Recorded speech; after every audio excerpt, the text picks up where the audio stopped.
Mistakes happen. They happen where you work, they happen where we work, and they happen where state legislators work. A mistake, a typo in a bill rushed through at the end of the legislative session is now having serious consequences. A loss of extra funding for a whole list of organizations, including RTD, the Denver Zoo, and the Museum of Nature and Science. Our Marshall Zellinger can explain how it happened. Kyle, writing legislation is much like writing a ballot issue or IKEA instructions. You use English, but make it as impossible to understand as possible. And sometimes you write it so fast, you leave out important words that now mean less money for services we use every day. There's a 59-page bill signed into law by Governor John Hickenlooper on May 30th. It did a whole bunch. It saved more than $500 million in hospital funding cuts, created a way to fund nearly $2 billion for future road projects in the state, and raised the retail marijuana tax to 15%. That was all on purpose. What was not on purpose was leaving out the words special districts. And because of that, the law got rid of a 1% sales tax on retail marijuana that helped fund RTD, one of a few special districts impacted. Well, unfortunately, it looks like this drafting error is going to cost RTD about $500,000 a month. We've already had to go through some budget reductions because our sales taxes are not keeping pace with what our projections were. So this is no small matter. RTD estimates that it would get $6 million this year in that pot tax that's no longer being charged. Also missing money is the Scientific and Cultural Facilities District, which helps fund the Denver Zoo, the Art Museum, the Museum of Nature and Science, and many others. Based on RTD's estimate, SCFD will miss about $50,000 a month. Of the half dozen people I spoke with today, they all say this was an error. So we asked one of the bill's sponsors how this gets fixed before next session. That will be accomplished either through rulemaking this summer or the first 3 days, first week of the session through a bill.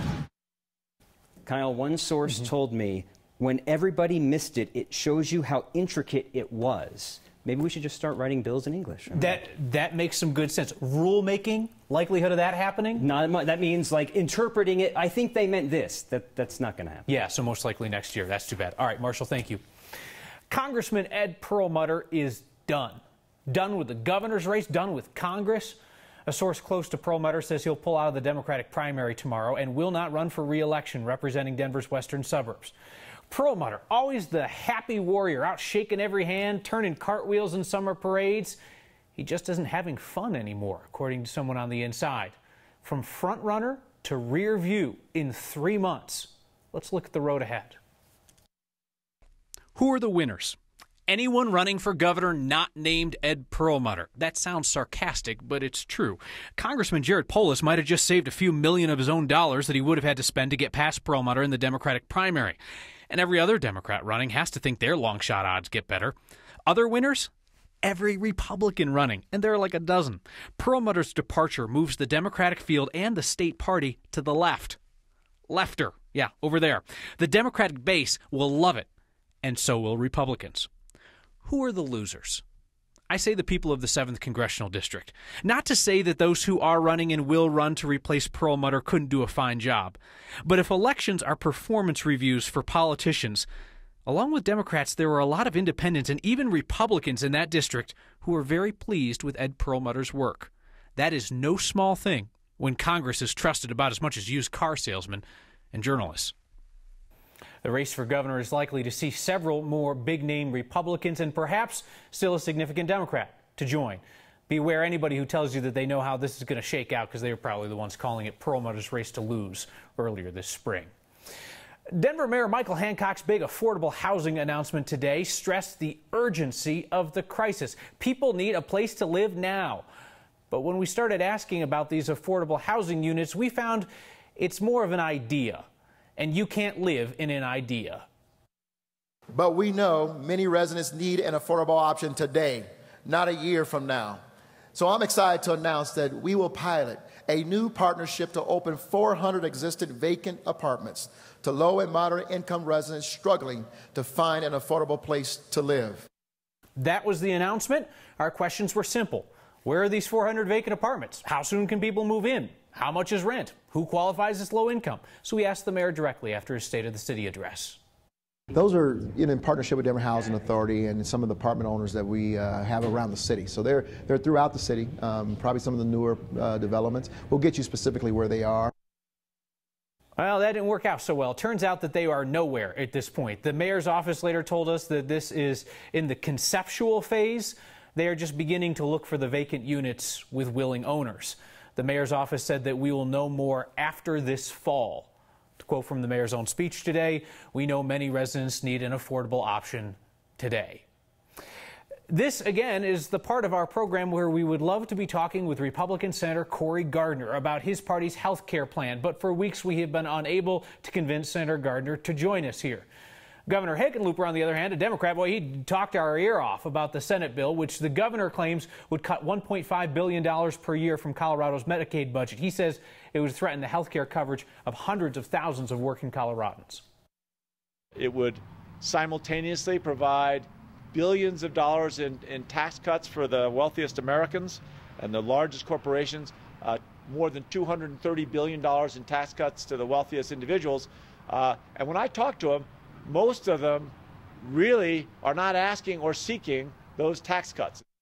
That is the view from the left. We would love to have Senator Gardner on to share his view from where his party stands. He's welcome anytime, any day. Picture, if you would, the face of addiction in Colorado. Guessing you're probably not picturing the face of a strong, healthy, young veteran.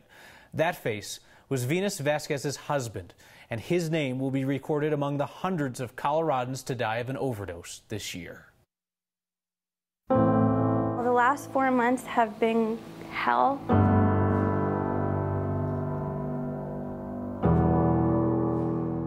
He was more than just my husband, he was my best friend. Me and my husband got married in El Paso, Texas. That day was so amazing. We said, I do. The way he looked me in my eyes was so special.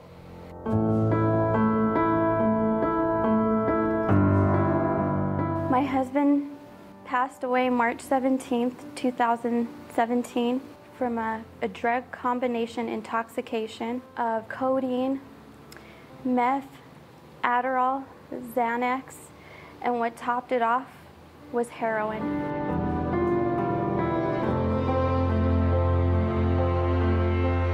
I want to tell my story because I believe that it'll inspire at least one person to get help.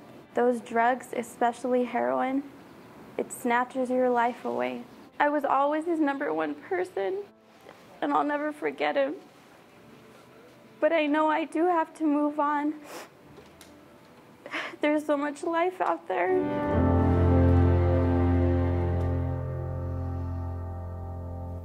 Venus tells us her next step to honor her husband's memory will be to go back to school to get a psychology degree so she can help others who are struggling with addiction. We are quite happy not to lead this program with talk of wildfires on yet another night. The Peak 2 fire outside Breckenridge hasn't grown in days now. It is currently 85% contained. Everyone is allowed back home. Still more reports, though, of fools flying drones above firefighters and around firefighting aircraft. U.S. Forest Service said today it now has 17 reports of unauthorized drone flights near wildfires. It's happened in 9 states now, including here in Colorado. If a drone flies, firefighters are grounded, and those drone pilots could be prosecuted. It is a sign, though, the one that we saw, that most people are taking fire safety somewhat seriously. Fire ban in effect, it says, right over bundles of firewood. I suppose somebody could be using it on some kind of indoor stove, I guess, this time of year. But really, this sign was spotted at the gas station on the main drag through Bailey. Rich Miner saw it while Park County was under a burn ban over the weekend. If you ever see a sign that makes you stop in your tracks, let's see it. Email next@9news.com or get our attention with the hashtag #HeyNext. It is the last-ditch effort to stop what opponents call the ditch, the plan to dig I-70 down under a stretch of Denver. Today, they sued the Federal Highway Administration. They claim the project needs more transparency and more environmental research. CDOT's been talking about a solution for that 10-mile stretch of I-70 right near I-25 for more than a decade now. It is by far the biggest highway project in Colorado. At this point, a judge has to decide whether to issue an injunction to pause that project. CDOT says if that happens, it could drive up the cost. cost. No, we've got a 50-year-old bridge that has gone way beyond what the life expectancy was for that. There's, it's difficult to build major projects right now, and that's not going to get any easier in the future. You've surely heard about this plan. CDOT's going to lower the highway and build a 4-acre park on top of it. About 50 buildings will be torn down to make this happen. If the lawsuit today does not lead to an injunction, then construction on the big operation could begin by spring of next year. Or just the general public, why should I care about the event itself? The man who lured the biggest event in all outdoors to Colorado explains why we should all be excited about a party we can't attend. One of Denver's best-known suburbs has an identity crisis. How to pronounce its name. And the most Colorado thing we saw today is people going rafting, then swimming. Next.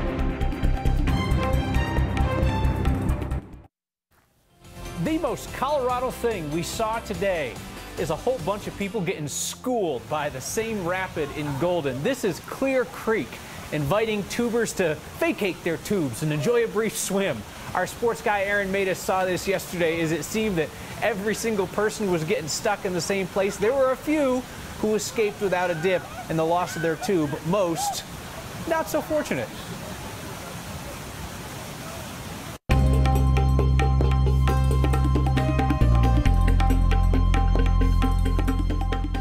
Meteorologist Kathy Sabin. I'm tracking gusty thunderstorms tonight. Welcome to summer in Colorado. Outside, those dark clouds bringing wind and lightning, but for some areas, beneficial rain after another day with hot highs near 100 degrees this afternoon. We'll see the same scenario play out tomorrow. High bay storms rolling off the foothills, producing that wind and lightning, keeping fire managers on their toes. But we're also getting reports of rain in Summit County and out across the western slope.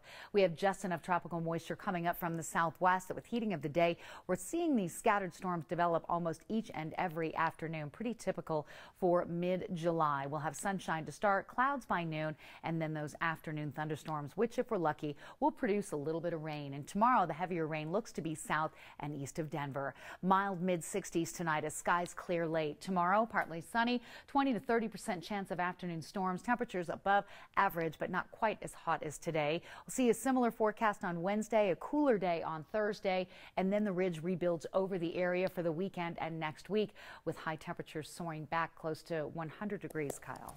All right, Kathy, thank you. So perhaps you heard that the outdoor retailer trade show's coming to Denver and figured, oh, I'll go to that. You can't. It's not open to the public. But that show's decision to escape from Utah over the stance of some politicians there on public lands, it is expected to bring a broader benefit to Colorado. Our Marshall Zellinger sat down with Luis Benitez, who leads Colorado's Outdoor Recreation Industry Office, which, don't worry, we hadn't heard of either. These shows are not just what you would think of as a typical trade show. They represent our political voice. Significant policy decisions are made at these shows, and they also represent the voice of our industry and our culture when it comes to things like climate shift, public lands. All of these things are discussed at a very high level at these shows. These are not open to the public shows currently. They're not. They're not currently open to the public because a significant amount of business is done at these shows. So when you think of all of the iconic brands that you're familiar with across the country, really, think of Patagonia, North Face, any of those larger brands, but then also think of the small specialty retailers and the individual brands of companies like we have here in Colorado. All of those folks gather at these shows to focus on commerce first. The fact that it's here from a person who lives here or just the general public, why should I care about the event itself? Fair question. You know, I think ultimately some of the things that come along with these shows are what we feel like everyone should be really getting excited about. A lot of the times what you see in shows like this is all of the participants start to get excited about the location. So when you think about what happened in Utah over the past 20 years and you think about how Ogden developed, Ogden's just outside of Salt Lake City, but yet over the past 20 years, a significant amount of outdoor industry brands have chosen to relocate to that town, bring their workforce, their products, and their passion to that space because of the gravitational pull that these shows create. You can see Marshall's full interview with Luis Benitez on the next YouTube channel. A little history goes a long way to explain how Colorado's sixth largest city pronounces its name. And we meet a 12-year-old who drives faster than you without a driver's license. Well, it's because it's for the fun and then also the kind of thrill of racing other people. Next.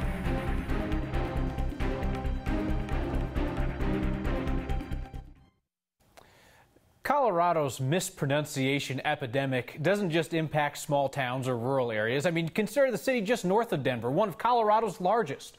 A viewer named Janet was among those who asked us to play What Do You Say with a familiar name. So we called the city that starts with a T and may or may not have another T depending on who you ask. What do you say? Thornton, this is Lisa. The city of Thornton, it is, the N is pronounced, is named after Dan Thornton.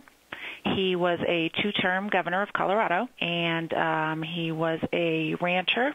We'll get a lot of people who will they're unable to find our website or send us an email because they're spelling it Thorton, Thornton, and they'll leave out the N. So there you have it, Thornton.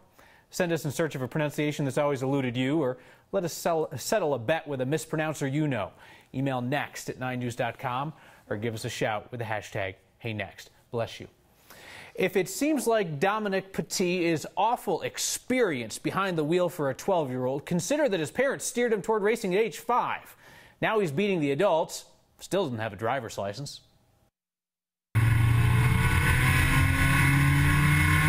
It's fun to race. It's also tough to handle sometimes.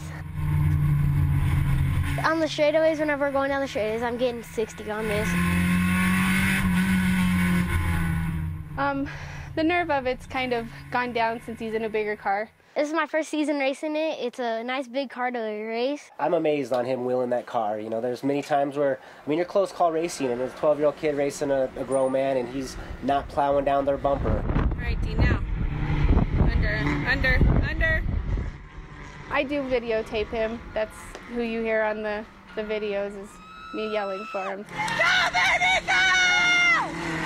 My name is Amanda Petit. My name is John Petit. We are Dominic's parents. My racing idol is my dad because he did really good, and I wanted to kind of be him and kick butt like he did. The only scary part is if a bad crash happens and I don't know what to do. Oh, he's a spunky kid. He's got a lot of heart. He's got definitely some respect built up in the racing community. Well, it's because it's for the fun and then also the kind of thrill of racing other people and then also getting to go really fast and getting to win. White flag, baby, white flag, let's do this! In the main, I was chasing down the car in front of me. I finally got around him and took the win.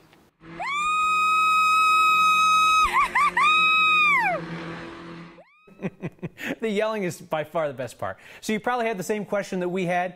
How's he allowed to drive? So since the racetracks are privately owned, they get to make their own rules. And he's been approved to drive at particular racetracks. They'll let him in because of his skill level.